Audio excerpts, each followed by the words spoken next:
Welcome to the God, Where Are You podcast, where we explore faith in the midst of suffering, hope in the midst of grief, and God's presence in the midst of it all.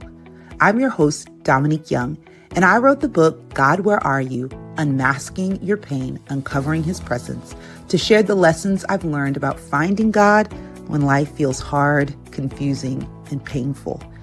Each week, we'll have real conversations that help you unmask your pain, wrestle with the hard questions, and uncover God's presence in ways that bring healing, clarity, and hope. If you've ever felt like God is silent, distant, or nowhere to be found, this is the place for you. Let's journey together, one honest conversation at a time.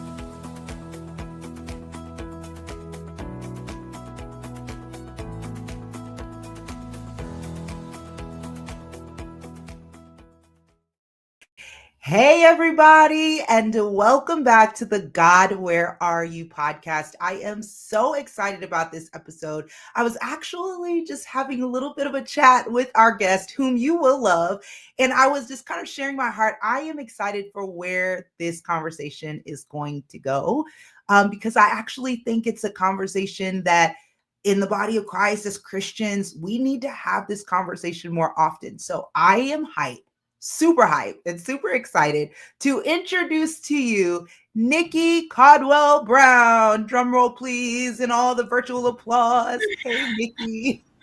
Hi. Thank you How so much. are you today? I'm well. I'm well. Good. I'm so glad you're here. Thank you. I'm so happy to be here. I'm excited. I am too. And your earrings look just as beautiful as when I saw Thank them you. the first time. I'm like, oh, they're so gorgeous. Thank you. It's a little spark of joy. The sun is going down faster up here. So I'm kind of, trying to grab it where I can. Hey, I get it. It looks absolutely beautiful. Well, I know that people that are either here on live or on the replay are probably excited about jumping into the conversation, and I am too. So I'm not even going to delay. I'm going to first start off and just ask you if you could share a little bit about yourself with us here today. Sure. So my name is Nyki Caldwell Brown. I'm a licensed graduate professional counselor in the state of Maryland. I am originally from Michigan. People always say Detroit, not Detroit. I am from a small town just outside of Ann Arbor.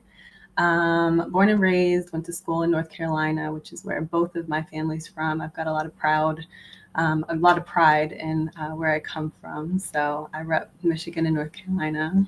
And I went to Wake Forest. If there's any fellow Demon Deacons out there, I was a high jumper on the women's track and field team. Studied health and exercise science and psychology. I then came to the DMV area, DC, Maryland, Virginia, and did AmeriCorps for a year. I then started my career in diversity, equity, and inclusion.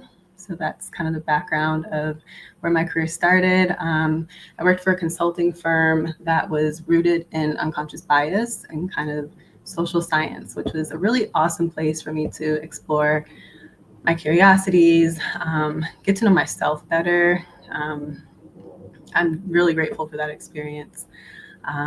For pursuing my master's from Johns Hopkins in clinical mental health counseling to now become a therapist. I absolutely love what I do. I am a trauma-focused mental health therapist, again, licensed here in Maryland. I'm a believer. And yeah, that's a little bit about me.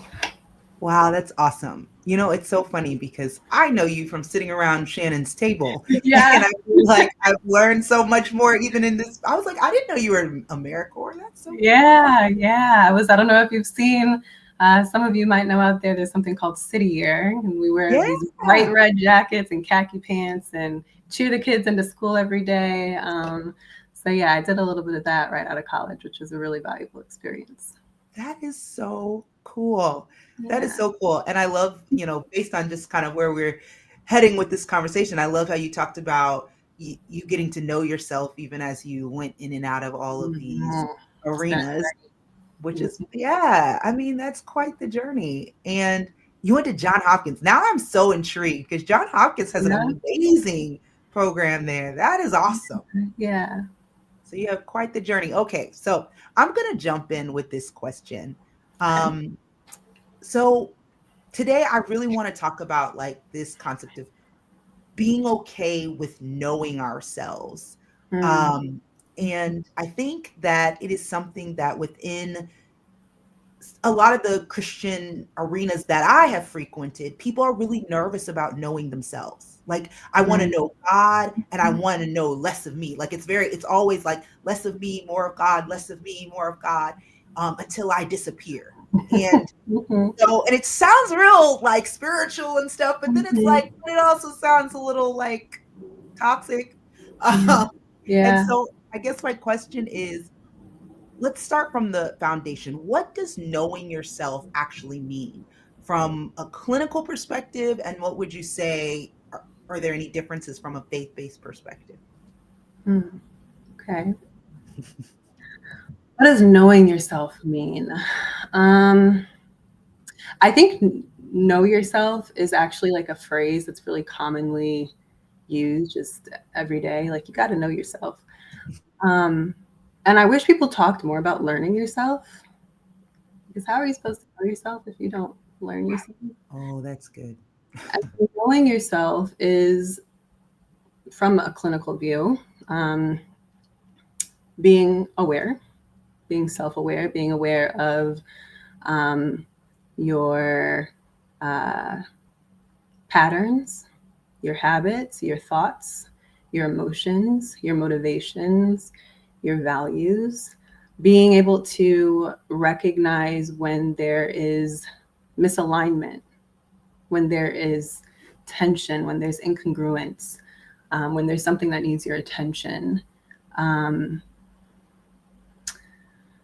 I think that actually carries over into a faith-based perspective as well in terms of what it means to know yourself. It is this spiritual attunement um, to use what God has put in you to recognize how He's moving, recognize when you're someplace you're not supposed to be, when you're in a relationship you're not supposed to be in. Um,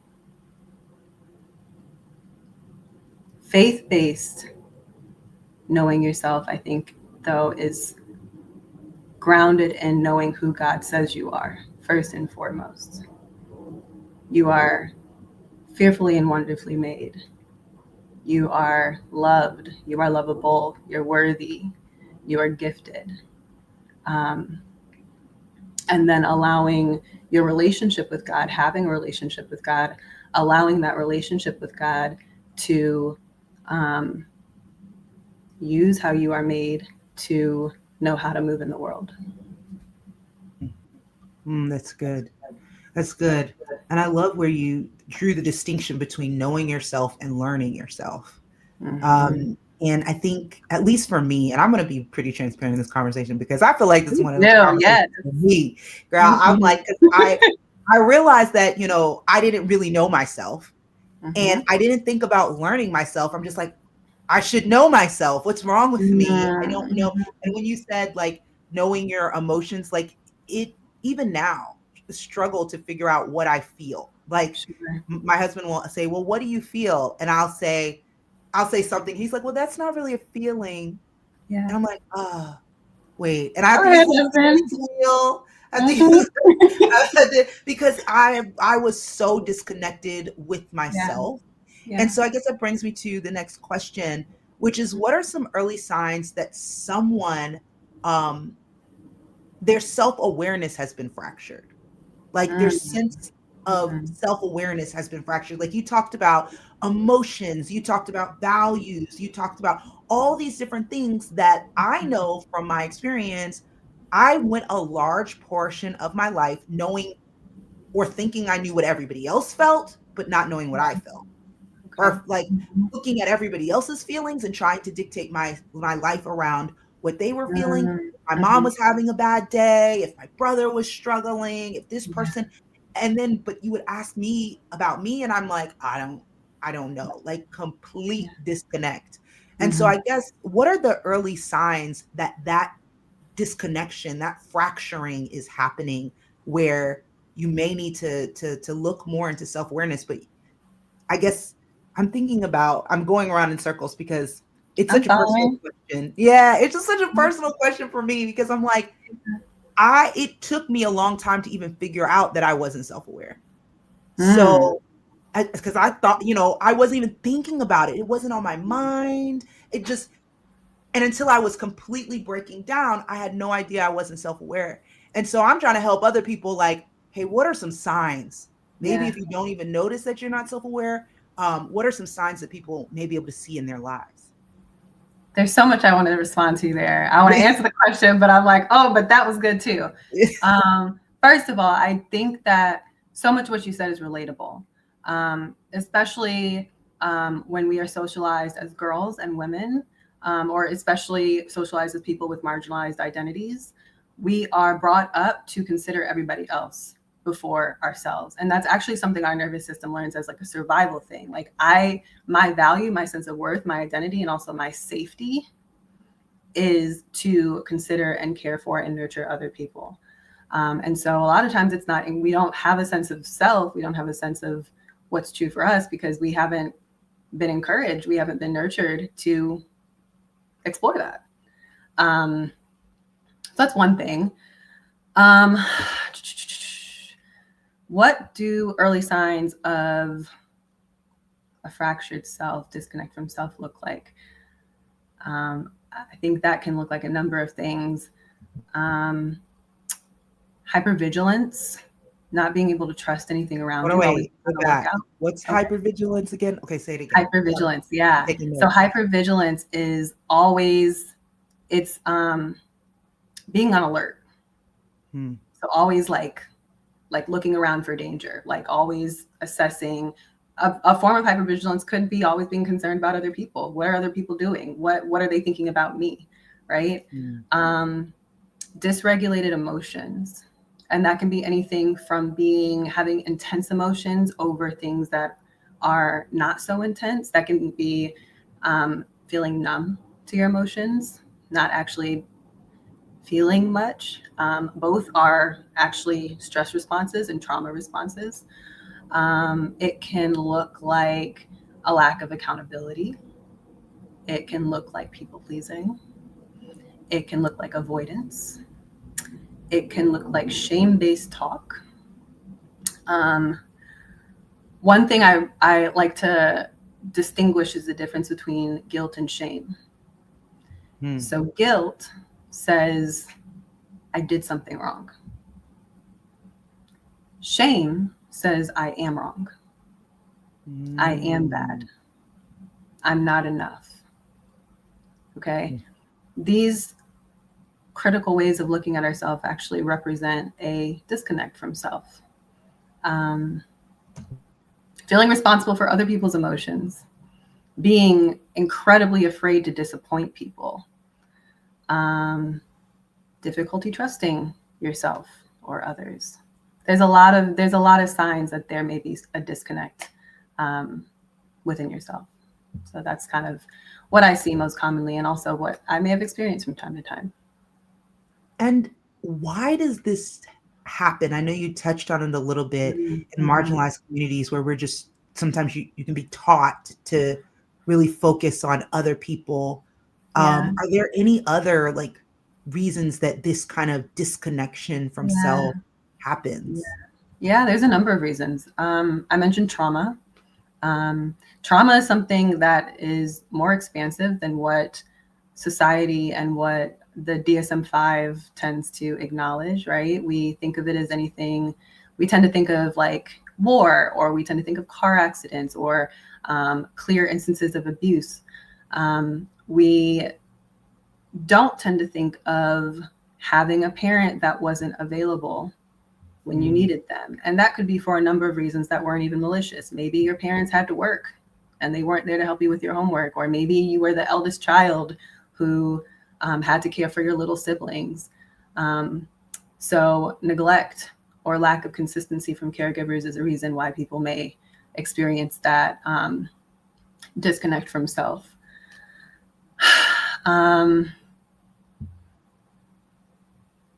yeah, there's a number of things that can cause us. Also, just a lack of a model in our inner our inner worlds, our experiences. We don't always know what's going on with people. In fact, most of the time you don't. And so without somebody kind of narrating or telling you or modeling to you how to manage your inner world, without somebody affirming and cultivating that strong sense of self, encouraging you to be curious about yourself, encouraging you and your strengths and your gifts, saying you're really good at that, or I like how you do this. And especially when we've experienced the opposite, when we've experienced being put down, when we've experienced being shamed, when we've experienced being abused and neglected, ignored, when we've experienced silence, that is what causes that disconnect. That's so good. It's making me think of my kids, right? I feel like when they were babies, like little and like toddlers, they Yeah. seem to be a lot more connected to themselves. Like, Mhm. I'm hungry. Like it was like they could express what they needed. If they were Yeah. hungry, they were gonna say it. If they were Yeah. sad, they were gonna feel it. If they Yeah. were, and I noticed that as they grow up in the world, Mhm. the emotions become a little bit more complex. I have Mhm. one of my sons is going into middle school, or he's in middle school, so going into teenage. And I remember that time for me, when Mhm. I was going into teenage years, like the emotions seemed to be a lot more complex. It was like, No. I Yeah. don't even know what I'm feeling. Like, I'm sad, but I'm also angry, but I'm Yeah. also don't fully know why I'm sad. And I also don't know what to do with the feelings. Like, I have all these emotions. I don't know what to do with them. And the only thing I could think to do when I was a teenager was like stop feeling them, like shove them down as Yeah. much as I can. And like you said, there was really no model. Like, what am I supposed to do with these feelings? What am I supposed to do with these thoughts? What am I supposed to do with this whole inner world that's happening? And I'm going to pose that question to you. What are we Mm. supposed to do with all this? Like, what are we supposed to do with all Yeah. the things that we're struggling to, like, maybe you have feelings, maybe you're numb, but what do we Mhm. do with all of this input that's coming in? Um, Mm. and I find that even as a mom, the input comes in and you feel all the feelings, and then the next thing you know, you're screaming and hollering before you even process what you even felt. So I guess my question is, Yeah. what what is healthy here? Like, Yeah. what is what is healthy when it comes to navigating this inner Ooh. space of emotion and awareness? Yeah. What is healthy? I don't even know. What's healthy? What do you do with it all? When you were talking about your son and where he is kind of in his development, I thought of something we learned in grad school, which is Eric Erickson's stages of development, which is a developmental model. It's a theory that talks about what happens at each stage of development. And there's one stage in particular, it's called identity versus, well, it happens between ages 12 and 18. So adolescent, teenage years. And in this stage, it's called identity versus isolation. Or sorry, it's called identity versus confusion. Oh, Identity wow. versus confusion. Huh. And in this stage, the theory essentially is positing that in this stage developmentally, a person between the ages of 12 to 18 roughly are trying to figure out who they are. They're trying to Mm, figure out, yeah, what do I do with all these emotions? What does all of this mean? Where do I place my value? Who does the world say I am? And who am I actually? What do I feel? Is it congruent? Is it distant?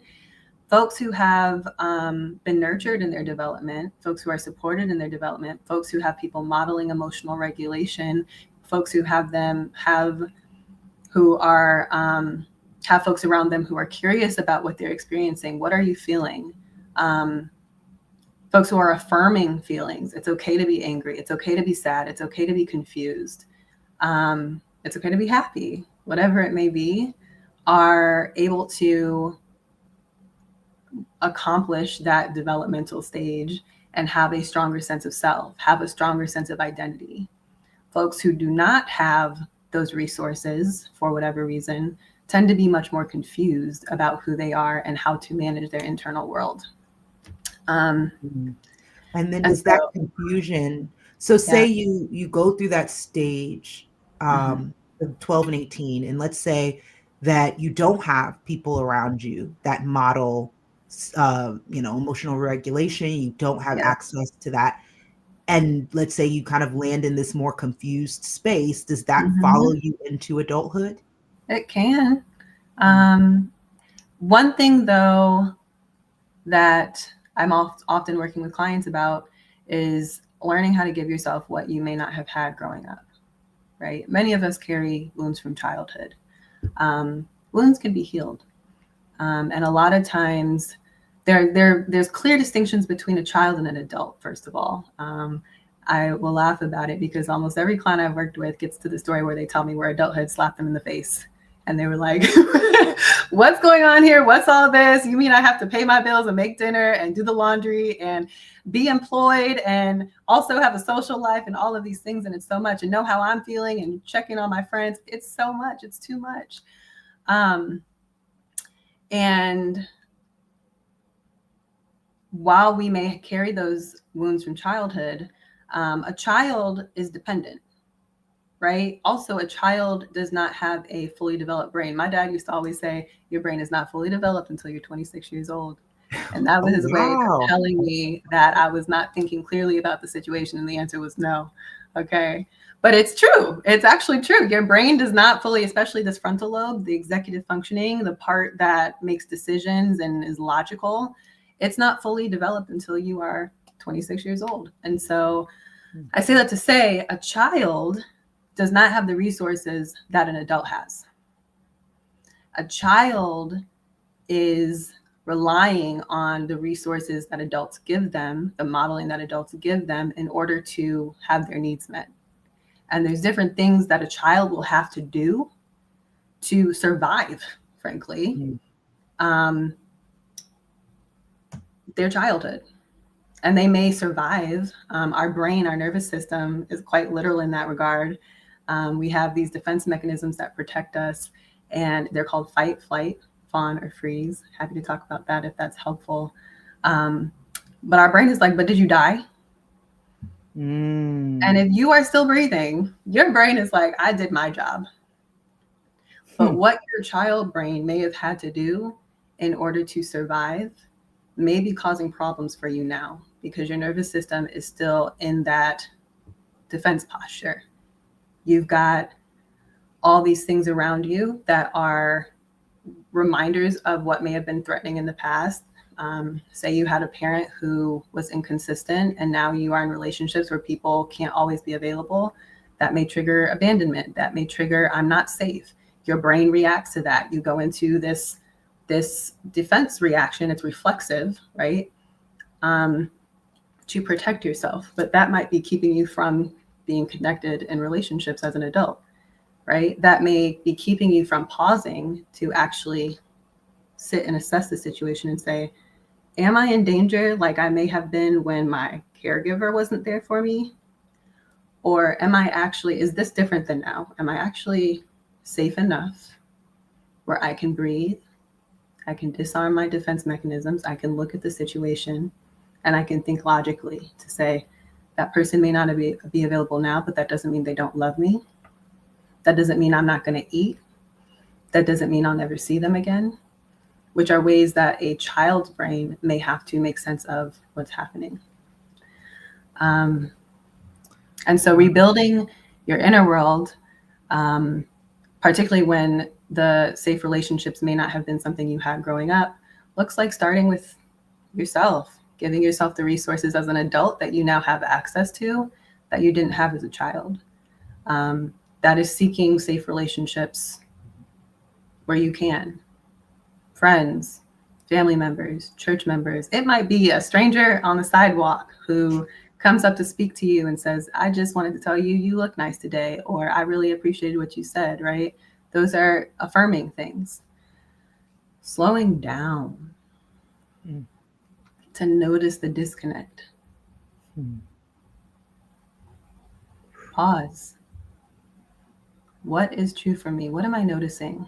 And I joke that my clients get sick of me because one thing I'm going to ask in our sessions is, what do you notice?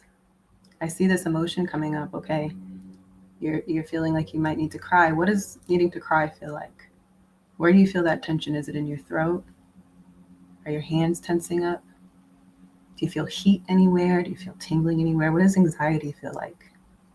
Right? Is there a time in the past that you remember having these sensations? Because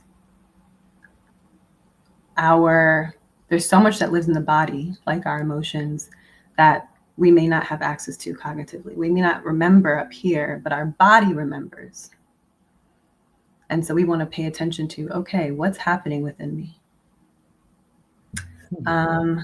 Grounding practices, journaling, praying, breath work. I love breath work.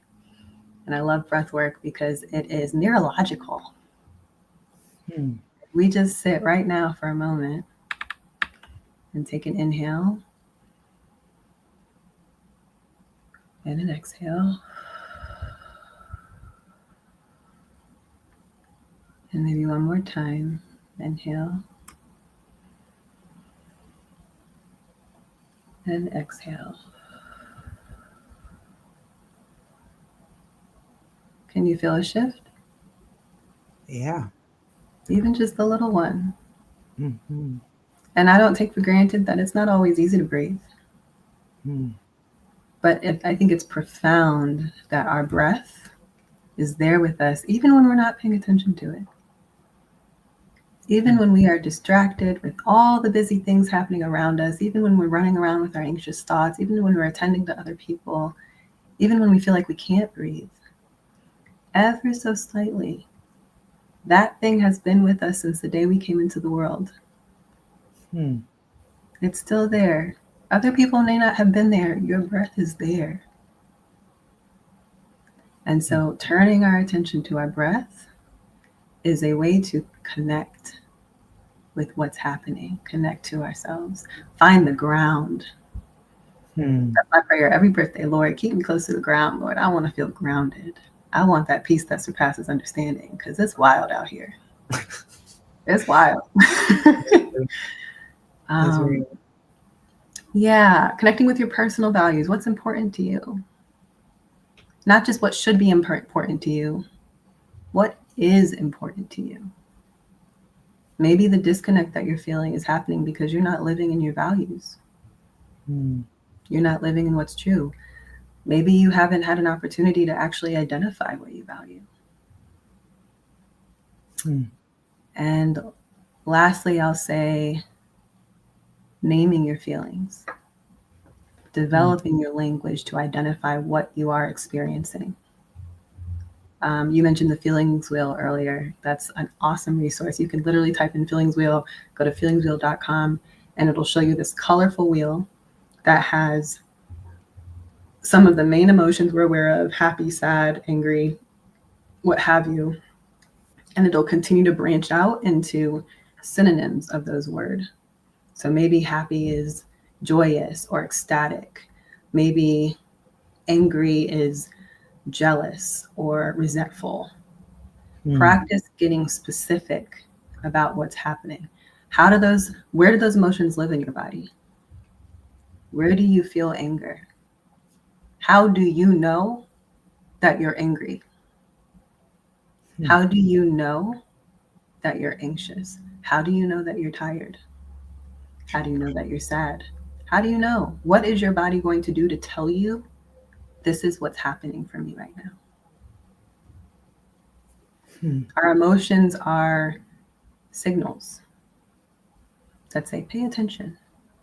And they're clues that can help us connect to what we need and use the appropriate resources. That is so good.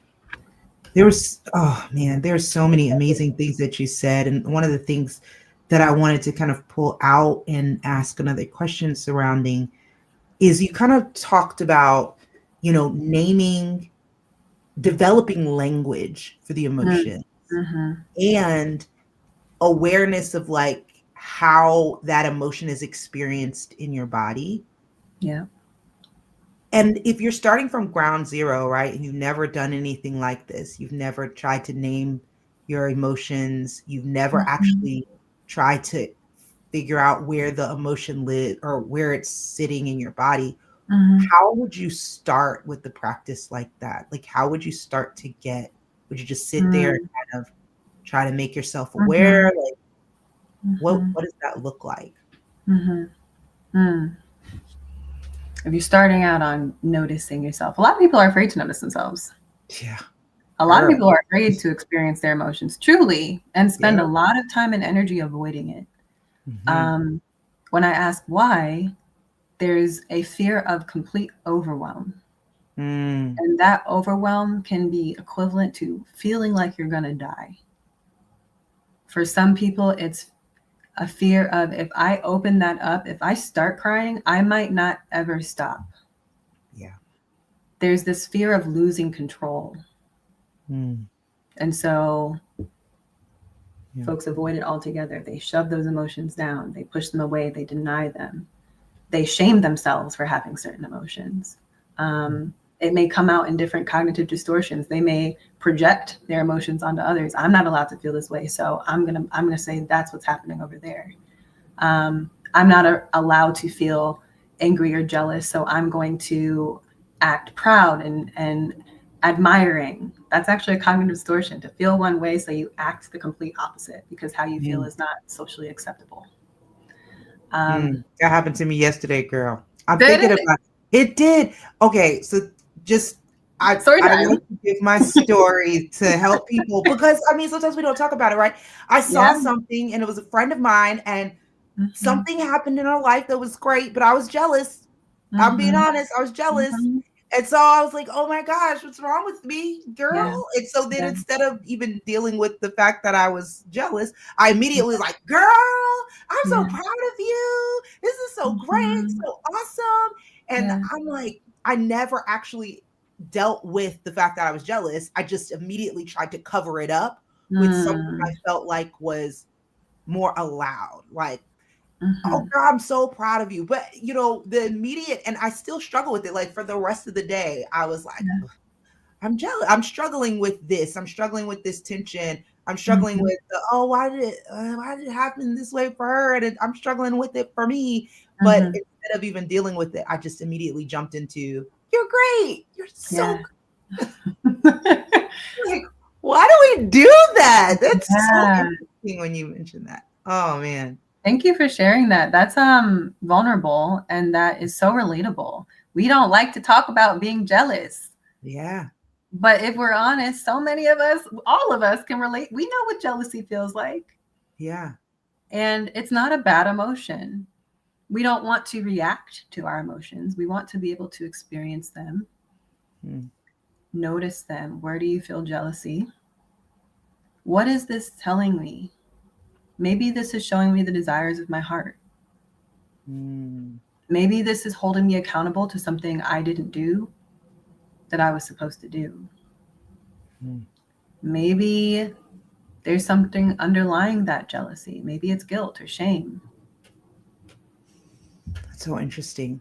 I'm always so fascinated, especially when I talk to mental health professionals, and how much you guys sound like God. And the reason that I say this is because throughout scripture, you often hear God asking these very reflective questions. Like if you think about Cain, with Cain and Abel at the very beginning, like Cain was clearly jealous and angry and all these things. And God was like, why are you downcast? Like, why? I see you. Right. And so it's just like, and instead of dealing with it, Cain did not deal with it. He bottled it up until it exploded and ended up killing his brother. Yeah. And then when he was addressed about it, his response was, am I my brother's keeper? Like, you just killed him, but you don't want to even address that. You didn't want to talk about your feelings at the beginning. Now you don't want to address your actions at the end. And it's like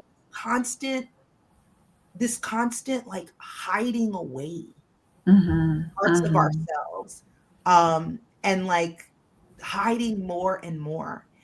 And so I guess that brings me to this question: when you're dealing with things like when you're dealing with things like jealousy or emotions that we've kind of, or thoughts and things that we've kind of deemed as bad, and you're trying to shove them away, what does it look like healthily instead? I kind of Yeah. heard you say already, like noticing Yeah. instead of shoving it down, like Mhm. noticing it. Mhm. Okay.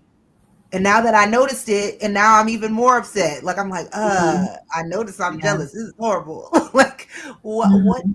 happens after the noticing? How do I stop myself from rushing away from this present moment, Sure. um, in order to kind of be present with where I'm at? Mhm. Yeah. This is one of those, this, I'll be honest, Nikki, this is one of Mhm. these interviews where I'm like, I, there's so many questions. I'm trying to stay focused answering them because I'm like, ooh, I want to go here and there and what have you. Oh, They're great questions though, and so relevant and relatable. oh, Um, man.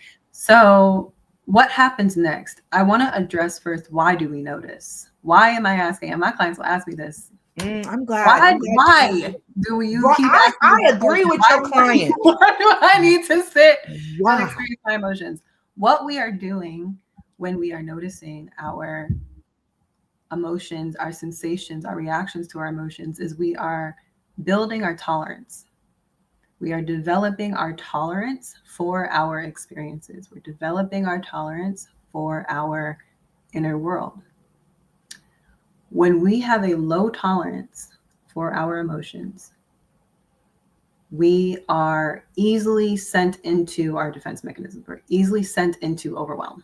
We actually, when we can't tolerate our emotions and our experiences, we can't tolerate reality. Whoa, say it again. When we can't tolerate our emotions and our experiences, we can't tolerate reality. Correct. Wow. It is a disconnect from reality.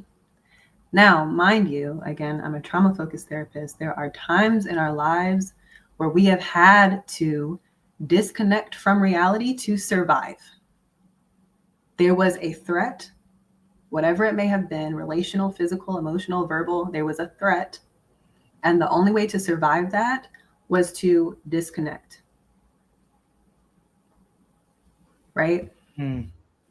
That pattern, our brain learns, okay, that's what keeps me safe. That's what I'm going to do. Hmm. Hmm. I have a handy dandy flip chart. I'm not going to whip it out, but I literally carry this flip chart in my purse because I mean, it you just could makes. whip it out if you want You to. want me to whip the flip chart out? Okay. Girl, I'm here for whatever you want to do at this point. I'm like, this is so amazing. At this point, people in my life. So I'm gonna try to be, because I could really spend time here. Okay. So this is the flip chart I love. Let me first give it credit. It's called The Living Legacy of Trauma Hmm. by Janina Fisher. And I love it because it provides visuals to understanding how trauma works in our brain, how it impacts our brain during the event of trauma, and what happens after we've experienced it. Now, again, I might be losing some folks who are like, I haven't experienced trauma, or what I've experienced doesn't qualify for the people who have experienced trauma. There's acute trauma, and there's what's called complex trauma. Hmm. I'm talking about complex trauma. These are things that have happened over the period of time, not necessarily one time, but over the course of time, in different settings, in different ways. They're things that have disconnected you from yourself. There are events that have, in some way, threatened your sense of safety. And a common thing I see in my office is relational trauma, attachment trauma. I did not get my emotional, physical, spiritual, intellectual needs met as I was developing, and it has had consequences, right? These things don't have to be malicious. It doesn't have to look like being hit or being left on somebody's doorstep. These can look like, again, the working parent who couldn't be there consistently, or the parent who was too overbearing. Or one thing I'm curious about is siblings and how siblings actually cultivate our attachment style. Yeah. So anyway, this is what's called the living legacy of trauma. And these are the symptoms that we might see a person demonstrating after they've experienced something that has threatened them or made them feel unsafe. And I'm going to read them because this is where a lot of folks see themselves. Depression, irritability, decreased concentration, numbing, a loss of interest, insomnia, emotional overwhelm, a loss of a sense of the future or hopelessness, shame or worthlessness, few or no memories, nightmares, flashbacks, hypervigilance, mistrust, anxiety, panic attacks, chronic pain, headaches, substance abuse, eating disorders, feeling unreal or out of the body. That's something we call dissociation, self-destructive behavior, and a loss of sense of who I am. Okay. So these are symptoms that people may experience after they have gone through something that their nervous system felt threatened by. Our brain can be divided into 3 main categories. There's our frontal lobe, which we can call our thinking brain. This part of the brain is responsible for logical reasoning, verbal reasoning, decision-making, problem solving, memory of events and facts. That's up here. That's that part that's not developed until you're 26 years old, okay? Like my daddy was saying, right? That's what allows me to pick up this teacup and put it down. It's my executive functioning, my frontal lobe. The second part is our limbic system. Our limbic system is our emotional brain. It's so big. Why is it so big? Honestly, I don't know, but it does actually play a really big role, right? And so I don't know if there's significance in how the diagram was made, but it plays a really big role in how we experience our world. Our limbic system is responsible for nonverbal experiences, emotional and relational experiences, feelings, and gut memories. So not necessarily what we recall, but what our body remembers, what our body knows. Traumatic memory lives in our limbic system. Our emotional brain is what we'll call our limbic system. Interesting. Down here is our brainstem, which is responsible. It's our reptilian brain. It's the oldest part of our brain. It's the most evolved. It's the most experienced. That's our reptilian brain. This is what is the physiological responses of our defense mechanisms. So fight, flight, fawn, freeze. This is the part of the brain that is going to increase heart rate or decrease heart rate, going to increase blood flow or decrease blood flow, respiratory, any of those physiological responses. If I need to run for my life, I need my heart rate to increase. I need my digestive system to shut down. I need all these different things. This is the part of the brain that's going to take the message from our limbic system and activate. Interesting. A little bit more in depth. We okay? Is it too much? No, this is great. Okay. I can geek out about the education. This is fascinating because I think, a lot of times, at least, I think a lot of times we really miss the fact where the scriptures say that we are fearfully and wonderfully made. Wonderfully made. It's incredible. And I think a lot of times we kind of write off our emotions, or we write off these things as if, it's something horrible. It's some flaw of me wrong or with something me. Yeah. Right. Something's wrong with me. But then when you break it down, you're like, wait, I was designed with emotions. I was designed with parts of my brain that were designed to help get me out of dangerous situations. Like I was designed with this in mind. First of all, can we just talk about how I don't know how this could have been a result of a Big Bang. Like, I'm like, this is like just the way, I'm sorry, like the way just our brains are wired. Like Helen is saying, this is amazing. Like, and it gives, I don't know, this is why I say keep going, because it gives a sense of awe to our emotions. Like, wow. Instead of like, it's like, wow, I was designed with this ability. This is amazing. And I have a relationship with those emotions. You can learn those emotions. You can actually learn what your body is telling you and learn how to navigate that, how to handle that. Those are useful signals that God gave us to navigate this wild world. Wow. So let's use that, right? None of it is bad. That's okay. So fascinating. So keep going. Yeah, this is fascinating. Okay. Yes. Gaina even says, this is so amazing to learn about all the connection. It is. It's like, yeah. And I'm a big fan of things making sense. I'm like, make it make sense. Okay. Let's take these concepts and like, this is why I like the visuals. I'm a visual learner. Let's break it down. Talk to me like I don't know anything. Okay. Let's make it make sense, because these are our everyday experiences. So, okay. So we've got the 3 parts of our brain: our frontal lobe, our limbic system, that may or may not be that big, and our brainstem. Within our, this is now talking about what happens when there's a traumatic event. Or it will talk about that. So when our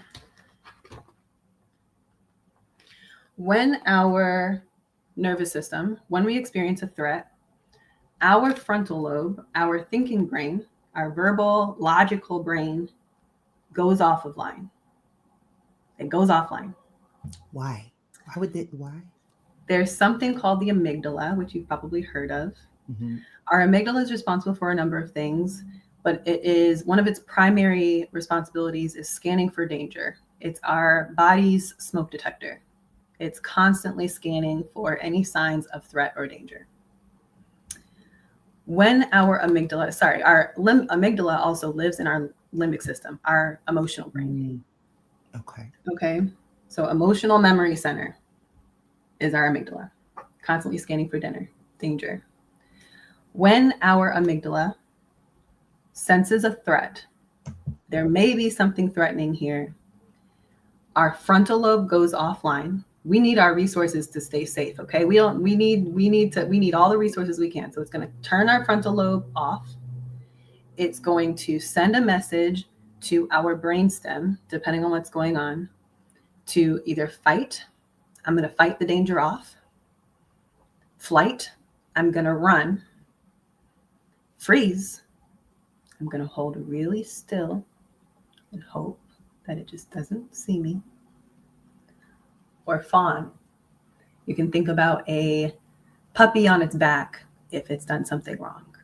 Fawn is like, I'm going to appease to lessen the punishment, lessen the consequence. And that one is oftentimes overlooked. So fight, flight, freeze, or fawn. Our amygdala has sensed the threat. Say the threat is a fire. There's a fire. We're in our house. Turns our frontal lobe off, sends the message to our brainstem, which is going to activate the appropriate physiological bodily functions to keep us safe. Either increase our heart rate so we can run real fast, or decrease our heart rate so we can freeze and go unrecognized. It's going to shut down unnecessary system. We don't need to be digesting food right now. We don't need to have to be going to the bathroom. We don't need to be thinking about tomorrow, right? It's going to shut down all of those systems that are not necessary. All of this is happening in our brainstem. Now that our brainstem is activated and sent all the messages out to our body, we're ready to do what we can do to stay safe. Either fight, flight, fawn, or freeze. Something that's important here, these are reflexive. We do not think about or choose our defense mechanism, right? I'm a pretty confident, outgoing person. My defense typically is freeze. I could spend as long as I want beating myself up for why I didn't do anything when that happened. It's a reflex, just like when you go to the doctor and they tap your knee. There's that automatic, you don't think about bouncing your knee bounces, right? That is what happens with our defense mechanisms. All right. Say our defense mechanism in the situation was flee. We ran. We got out of that fire situation. All right. So that is how our brain acts when there is an actual threat. Some time passes. We're in our house. We survived, first of all. Okay. So again, our brain doesn't care if that was really scary for us, or we are emotionally damaged or insecure, or having a hard time trusting, or having anxiety, or having depression, or abusing substances, or whatever it is. It doesn't care. But did you die? Right. You survived. I accomplished my mission. Brain is saying, okay, that's what matters. Right. Okay. So we stayed alive. We're here. We're in our house. Again, what happens after the trauma is our nervous system has learned and taken notes. Our brain has wired to keep us safe in the same way we stayed safe as in alive in that last situation. And so say we are in our house again, and let me back up before I go to the analogy. What happens after we experience a traumatic event is we develop what's called triggers. A trigger, which is this little lightning bolt here, love a visual, can be absolutely anything. A trigger can be a sound, it can be a scent, it can be a time of day, it can be a person, it can be a texture, it can be the way the wind blows. A trigger can be anything, and they're all around us, right? So we have now left the threatening situation, but we are in the world, living our life. Our brain recognizes certain triggers that will activate our nervous system in the same way that it stayed alive the last time there was a threat. So fast forward, we're in our house. Smoke detector goes off. Our amygdala is like, something is off. There's smoke, which is what a smoke detector is supposed to sense. Good job. There's smoke, and we are feeling that heart rate increase. We're feeling our palms sweat. We're starting to get our coat and ready to leave, right? And we're fleeing. Okay? Because that's what we did last time, because that's what our nervous system knows how to do. It's reflexive. Okay? But what if there was not actually a fire? What if the smoke detector went off, the amygdala in our brain, because we were making bacon? I don't know about you, but my smoke detector goes off when I make bacon. I'll be opening the windows and stuff, but my smoke detector is going to go off when I make some bacon, okay? So sometimes the trigger, after the threat, the trigger becomes the threat.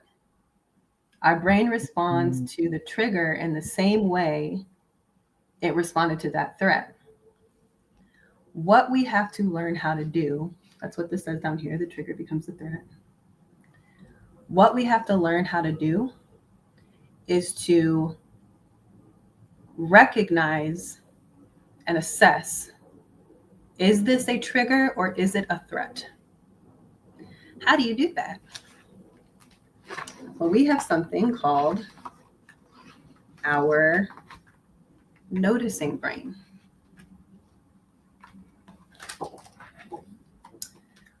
Our noticing brain, fortunately, is in our limbic system. I was about to ask that. That is so fascinating, because I was like, how are we going to recognize and assess if our front? It's gone. It's offline. Yeah, we may not be able to think logically about things. God is so amazing. You see where I'm going? You see why I wanted to go through all that?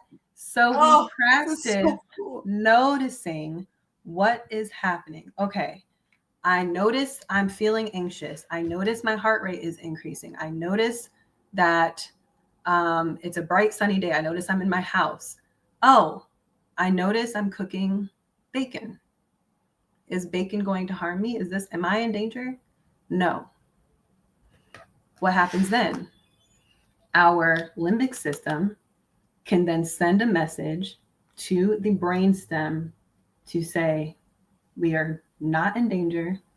You can calm down.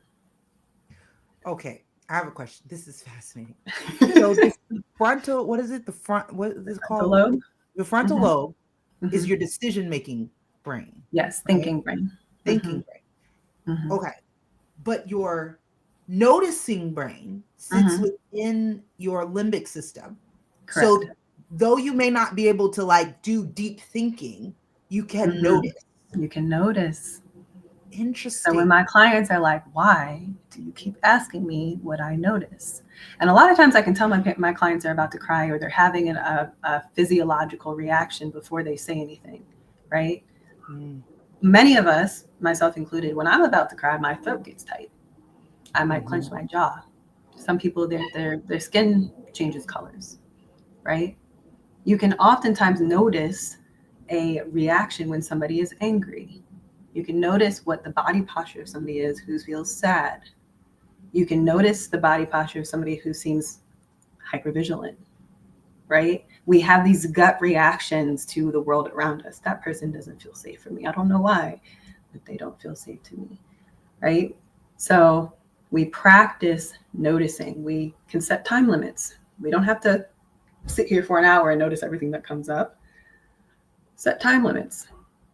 Maybe I'm just going to sit here for 30 seconds and do a quick body scan. What am I noticing? Is my jaw tight? Is my tongue at the roof of my mouth, or is it relaxed? Are my shoulders hugging up by my ears, or can I put them down? Am I clenching some part of my body? It may be your butt.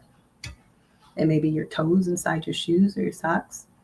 Can I relax them? Is it okay to tell my nervous system, relax? Is it okay to drop my shoulders? Is it okay to...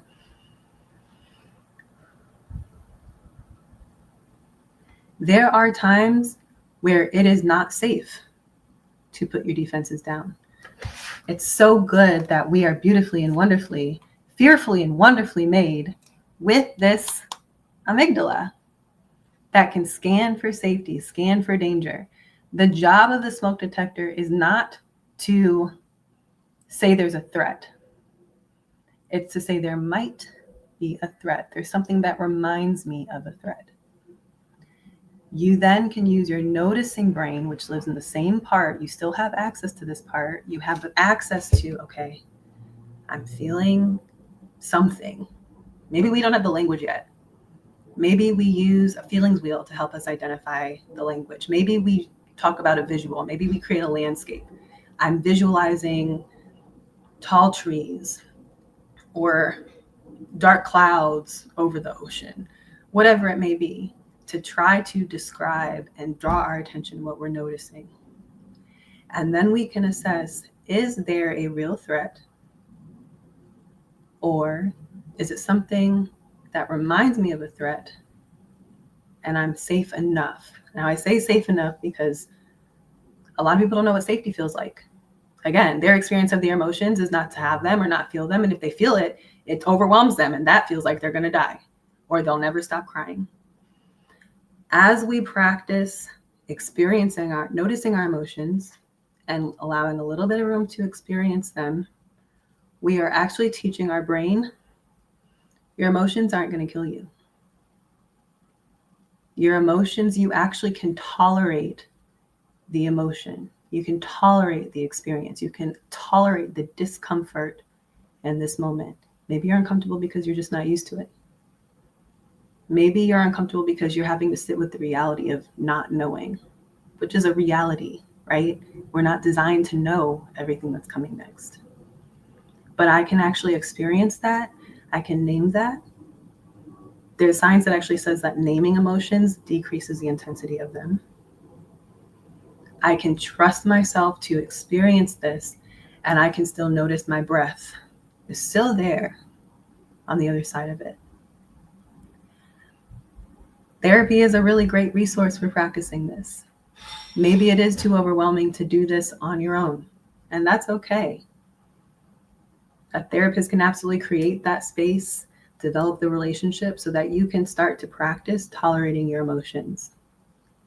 Journaling is a really great way to identify and start practicing noticing your emotions. And I mean, that's the first step. Notice all types of stuff. Get to know yourself. What was my favorite color? What color appeals to me out in the world? What music do I like to listen to? What are my pet peeves? What can't I stand? What type of people do I find myself wanting to be around? What types of people do I feel myself not feeling safe around? There's all different types of things that we get to notice about ourselves. How did God make me? You know, there's things that are true about you today that were true about you when you were 5, that will or were true about you when you were 50 or 105. That is something to know and pay attention to. I've always been a people pleaser, or not a people pleaser, a people person. And my parents will tell you, I never met a stranger as a child. Here I am as a therapist, right? I love it. And while there are things that will always be true about you, we are designed to evolve. We're designed to become different versions of ourselves. God has purposes for us in different seasons and helps to shape us to be in position for those seasons. And so, this practice of noticing yourself, of getting to know yourself, of paying attention to yourself, of developing your tolerance for yourself and your reality is exactly that. It's a practice, it's ongoing. It's not something we just do, or maybe something we did and now we just know ourselves. I'm always learning myself. In the work that I do, I'm always checking in with myself. How much capacity do I have for this? Where do I need to manage or shift things so that I can have the capacity to show up the way I need to show up? What's going to restore me? Maybe it's making myself breakfast. Maybe it's going on a walk. Maybe it's sitting with my feet up watching trash TV. What is going to actually feel like, what do I need to keep going, to be well, to be whole, to be attuned and connected to how God is using me? This is so good. I am really sad that the time is drawing I see it. Yeah. to a close, but this is amazing. I was looking up something before today or before our conversation about like the difference between like this concept of like self-reliance versus like self-trust. And in this article, it talking about how, and of course, it had like more of a Christian bent to it. But in this article, it was talking about how self-reliance is basically like, I don't need God. But self-trust is because God is in me, I can trust the wisdom he's forming. And it reminded me when you were talking about this noticing, like being willing to take notice. And when you were going through all of the different things that are going on in our brain, it, for me, it helped me to realize that noticing is I know this is going to sound weird, but it's like, now I think of it more like a worship posture.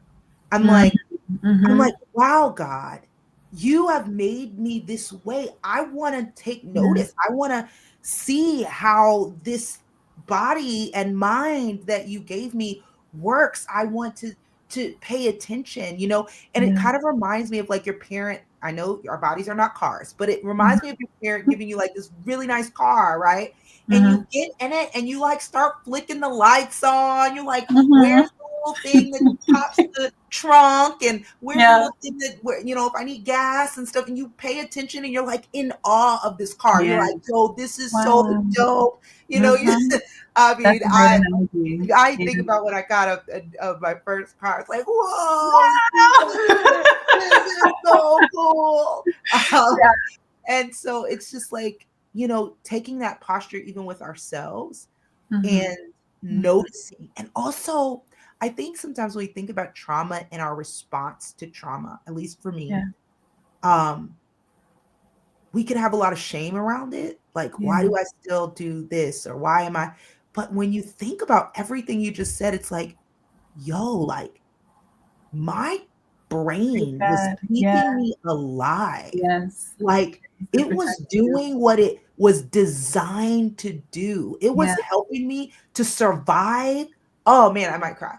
Like it was helping me to survive some hard stuff. Like God wired us in such a way that when the difficulty comes, even when we can't make the decision, when we can't figure it out, you don't have to know. Body, like that's amazing to me. It is. It's incredible. Like it's like God wired his love into us, like his love for us and his desire for us to survive.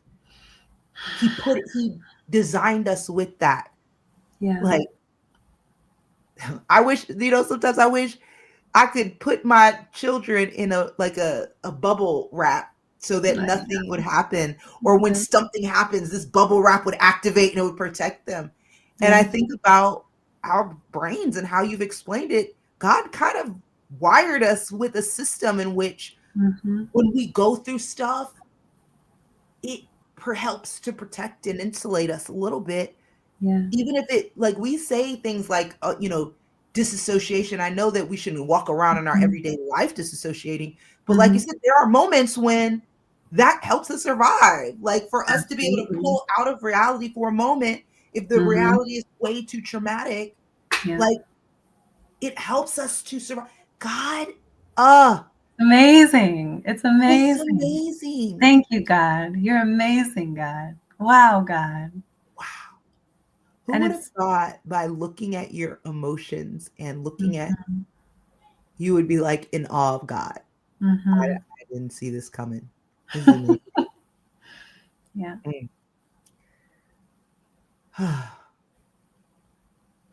Man, there's so much more I want to talk about, but I know. Likewise, likewise. But this has been a wonderful conversation. I'm always excited for folks who are starting on this journey of wanting to connect, wanting to make sense of things, wanting to heal, Mm, with being willing, and it's courage, it's courageous, but being willing to get to know themselves, mm, being willing to be curious about what is true, mm. Curious. being True. willing to figure out where is the misalignment, because this is where we're experiencing the tension, this is where we're experiencing the depression, the anxiety, the um, disconnected relationships, the dysregulated emotions, whatever it may be. Something is misaligned. Mm, We're misaligned with something that is true. mm, Where's the disconnect?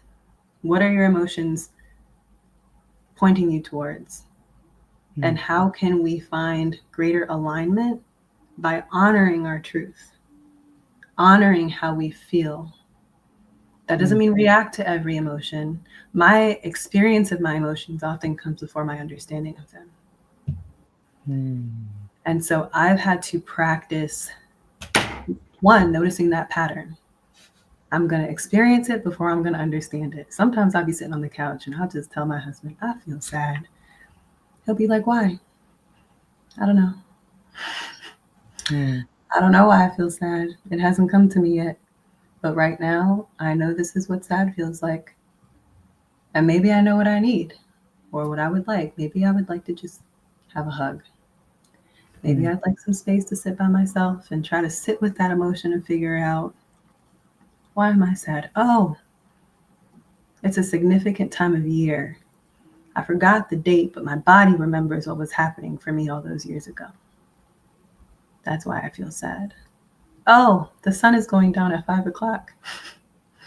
I'm not getting as much vitamin D. That actually causes an emotional shift in me. That's mm, why I feel sad. Is there something I can do about that? Maybe I can take vitamin D supplements. Maybe I can do something that feels good. Maybe I can mm, cry.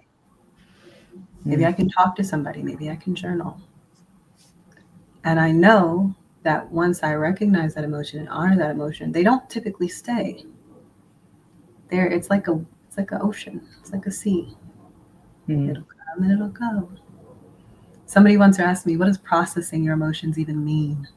mm. That's a And I good said, question. that's a good question. Mhm. And I couldn't help but think about our digestive system. Mm, When you eat something, we have to digest it. We have to extract the nutrients. We have to use what it's meant to do for us. And then we have to let it go.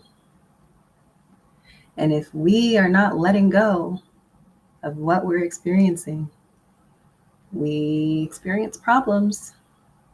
And emotions actually can create medical problems, mental health problems, but also physical problems. So, processing your emotions means you're able to identify and name your emotions. You're able to experience your emotions. That doesn't mean dwell in them. That doesn't mean I'm just going to sit here forever, but it means I'm going to let them be here and be curious without judging myself. This is something God gave me. This is human. Whether it's jealousy, joy, rage, there's rage, there's righteous rage. There's some things in this world that we have every right to be outraged about. That is an appropriate response to certain things in our world. I can experience that. I can figure out is there a resource I need to pull for to support me with this emotion or express this emotion? Or am I just supposed to acknowledge it and then let it be on its way? That's what it means to process our emotions. That's so good. And as somebody that has struggled with digestive issues for a while, Look, you're not alone. Sometimes you need a little help. Yes. To process digestively and our emotions. I think, sometimes, that's absolutely okay. This is amazing. Shannon's up in here asking these deep theological questions right now. I'm going to look at one of them. They were going to pray out. She says, so if we were designed this way with these safety measures in our brains, does that mean God always knew that Adam and Eve would fall? Likely. And then Shannon said, will we need these safety measures when we return to our eternal home? That is above my pay grade. That is one of those questions where you're like, But one thing we do know is that God has emotions. So we do know that emotions are part of our design. This is the scriptures say that we are created in the image of God, and God has emotion. And we see, and God didn't fall. God, God was not, didn't fall for the enemy's schemes, and now. But he still has these emotions, and even when he interacts with humans, so we know that is something that's still a part of our design. Before the fall, after the fall, whenever, it'll always be a part of our design. And I think that getting to know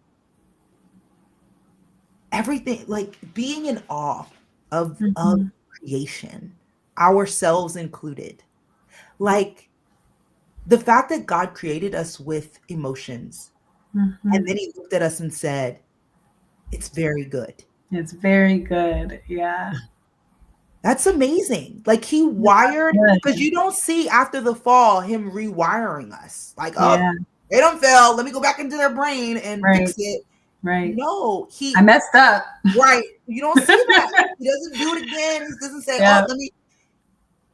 And so with all of this that you just talked to us about, with us kind of coming pre-wired, even if we didn't utilize the mechanisms yet, but we had the ability to from creation, and he looked and said, it's very good. And perhaps it's time that we begin to recognize that what God has designed is very good. It's very good. Yeah. And leaning into noticing. We're going to really pray. But I just want to say that noticing brain thing, I don't know, it just set something free in me. I'm glad. Because I was like, how can you figure this out? If your frontal brain, and I'm like, wow, God, you're so kind that you gave us this little ability to notice. No wonder the therapists are always like, notice. It used to get on my nerves. Nobody explained it. I'm like, I make fun of us. How does that make you feel? I make fun of us, but it's important. Yep. Like, where do you notice if it's in your shoulders? I'm like, I don't know. My whole body's on fire. It's so beautiful though. Now I'm like, wow, now I really appreciate this question. Okay, y'all, I feel like I can go forever. This has been an amazing conversation, but I don't want to leave here without leaving people with opportunity to be able to connect with you. That's my question, is how can people connect with you? And, kind of, what do you got going on, whether it's an Instagram page or I know you practice in Maryland. And how can people connect? If you would like to connect with me, I'd say send me an email. You can email at Nyki, Nyki is how you spell my name, Nyki at Lotus, Lotus, embodied, EMBODIES, counseling.com. Nyki at Lotus Embodied Counseling. And you can send me a message that'll come to me directly, and I will, that's right. And I will be so happy to get in touch. If you're looking for a therapist, if you are looking for support finding a therapist, if I'm not the right fit, and I think that's important, not just find a therapist or get in therapy, find the right therapist. Find somebody who makes an effort to get to know you and make sure you feel comfortable. Find somebody who your nervous system is able to be calm enough with. Find somebody who has the resources that you're looking for, whether that's somebody who is trauma focused, now that you have a broader understanding of what trauma is, or somebody who has certain approaches, or somebody who looks like you. That's completely valid. That's one question I ask all the time is what values, what's important to you in your therapist? Some folks are more comfortable working with a woman. Some folks are more comfortable working with a man. Some folks are more comfortable working with a certain demographic, a woman of color, a Black woman, a person of a certain age, whatever it may be. As somebody seeking therapy, that is your prerogative. Find somebody who you feel most comfortable with, and get the support that you need. So if it's not me, and if you're not looking for therapy but want to connect for another reason, send me an email and I'll be happy to support you how I can. This is so awesome. So yay, you guys. I will make sure to put this her email in the show notes as well. But again, it's here, Nyki at lotusinbodiescounseling.com. And I'll place it in the description box and the show notes as well. This was beautiful. This was even better than my wildest dreams. Oh, I'm so glad. Yeah, this was absolutely awesome. Yeah, I'm very, very, I never know where God is going to take the conversations, but this was such a beautiful conversation, and it just really helps us to be amazed at how God made us. I am amazed. I'm so glad you brought up the flip chart. Yeah, I'm so okay, because that's I will geek out about some make it make sense, and I love that flip chart. So thank you for allowing me to bring my handy dandy flip chart. Oh no, thank you. Thank you. There was one thing that you said that also resonated, and maybe we can bring you back, talk even more about it. But you said wounds can be healed. And I thought that was really powerful. And then when you went into like kind of how our design was, and I'm like, as you showed that, I began to realize that she's telling the truth. Like, if we're wired like this, and if we can kind of begin to notice, and I'm like, then we're designed to heal. Like it's embedded in the system. Yeah. Which is amazing. We're also designed to go through hard times. Endure. We're designed for the world we were put in. Sometimes I'm like, God, I can't believe you put us all down here like this. I can't believe you got us down here with these problems, with these differences. It was all by design, okay? And there's purpose in it. And so if we were designed to heal, that means we were also designed to go through a little bit of banging up. Some folks more than others. And there's certain things that happen in this world that never should happen. I'm not saying in any way God has a purpose in your trauma. That's not what I'm saying. There's some things that just should not happen. But I am saying God said there would be suffering. That's honestly something none of us have exceptions for. None of us are an exception. And that there's purpose, even in our pain. Wow. And that God didn't just put us in this world without equipping us with the tools that we need to navigate it. Yep. Praise God. Praise God. All right. Well, Nyki, I am going to ask if you would be willing to pray for those that may be listening live or those that may be listening on the replay. I know that there were so many things that were said, and I just wonder if you'd be willing to pray for us. Okay. Yeah, I'd be happy to. I'm honored to. And thank you also, Dominique, for having me. It's been a pleasure. I've enjoyed the conversation. Some of the questions, I was like, whew, that's a deep one, but I benefit from getting to explore these questions. And so thank you for creating a space for all of us.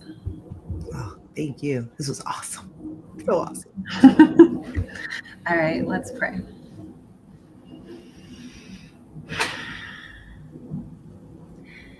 Dear Heavenly Father, thank you. Thank you for this day. Thank you for this time.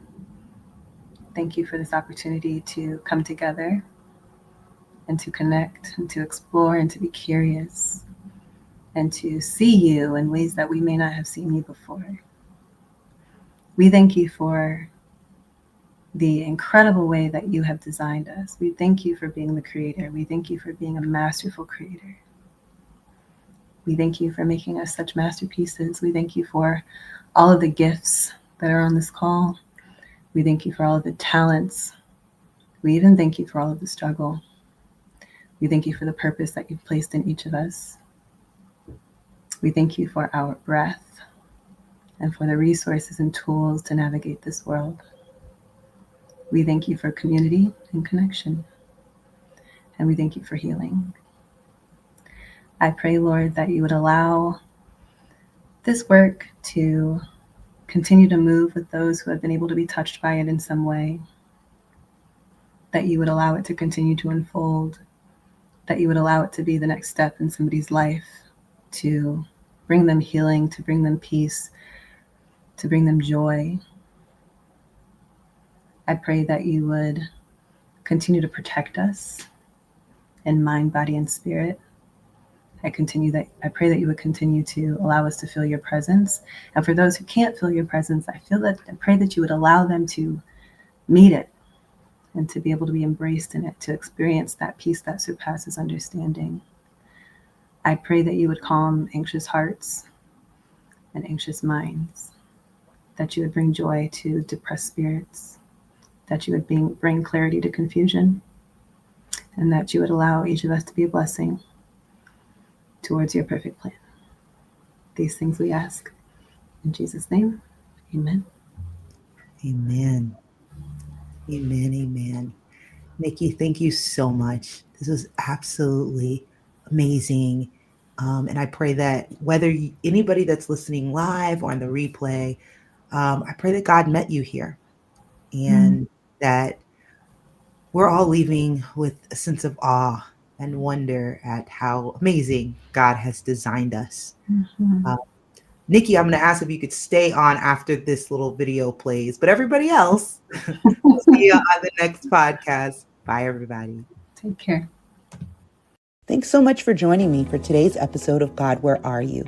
My prayer is that today's conversation reminded you that even in the midst of suffering, God is still near, working, healing, and loving you through it all. If this encouraged you, be sure to subscribe, share it with a friend, and leave a review so others can find hope too. And don't forget to grab a copy of my book, God, Where Are You? Unmasking Your Pain and Covering His Presence, available now wherever books are sold. Until next time, remember, God is not far. He's right there with you in the midst of it all.